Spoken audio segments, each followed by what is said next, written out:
է, շատ, տարին ես իմ քանի անգամ։ Մի օր մեզ պաշտամունք էր, զատկի պաշտամունք գիշեր մեր իշխան եղբոր տանը, մի ավտոբուս, մի 5-6 միլիցիա ներս մտան, այդ ժամանակ ես էի քարոզում։ Տեսնեիք են քաջ երևացող եղբայրները ոնց լուսամուտից թռան դուրս։ Ոմանք մտան գարձիրով, ոմանք մտան կառավատի տակ։ Էդ էլ տեսա։ Եկան ինձի բռնեցին և մի քանիսին տարան։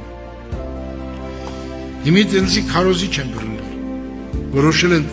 3 հատ կագեբեիստ, որ ինձի լավ ծեծեն։ Թևերը կշտեցին,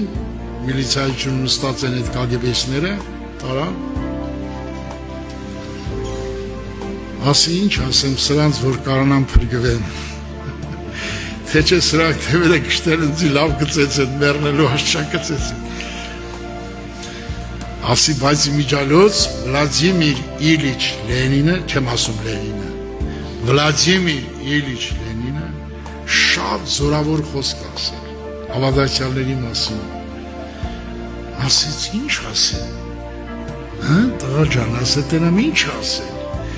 ասեց նրանց եթե հալածեք, ծեծեք, սպանեք, նրանք ավելի կշատանան, նրանց պետք է գաղափարապես համոզել։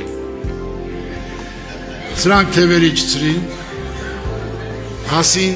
զանգեք թող Փիլոյանը գա, Փիլոյանն էր ամբողջ ռայոնի պրոպագանդայի բաժնի վարիչներ։ Փիլոյան եկավ, ինքը առաջ անգամ չէր ինձ տենում, ասեց այդ տղա ինչ գործ ունես էլի քարոզել ես բռնել եմ բերել են։ Քանի անգամ քեզ ասի խելոք մնա։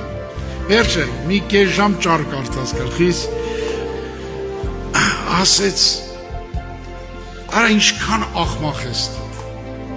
Ջահել տղա ես, ինչ ես նվիրել կյանքը։ Ինքը խոսում ես խաղա, հանգիստ, աղոթում եմ մտքի մեջ, սա գոռում, անպատում, անարգում, վերջը նսեմ ասում այն ոնց ուզում եմ։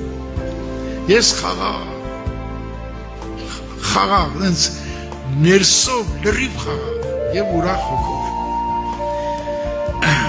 Մեկ էր սենց արեց, դենում ես ենքան ես պտած է, որ խոսակ չես կարող։ Ասեցի, երկակնդի վրա ատոմային զենք կա, շես կա, բայց որ ատոմային պատերազմ չկա, չի նշանակում ատոմային զենք չկա, չէ։ Ասես չի, ասի ես վերջացրեցի։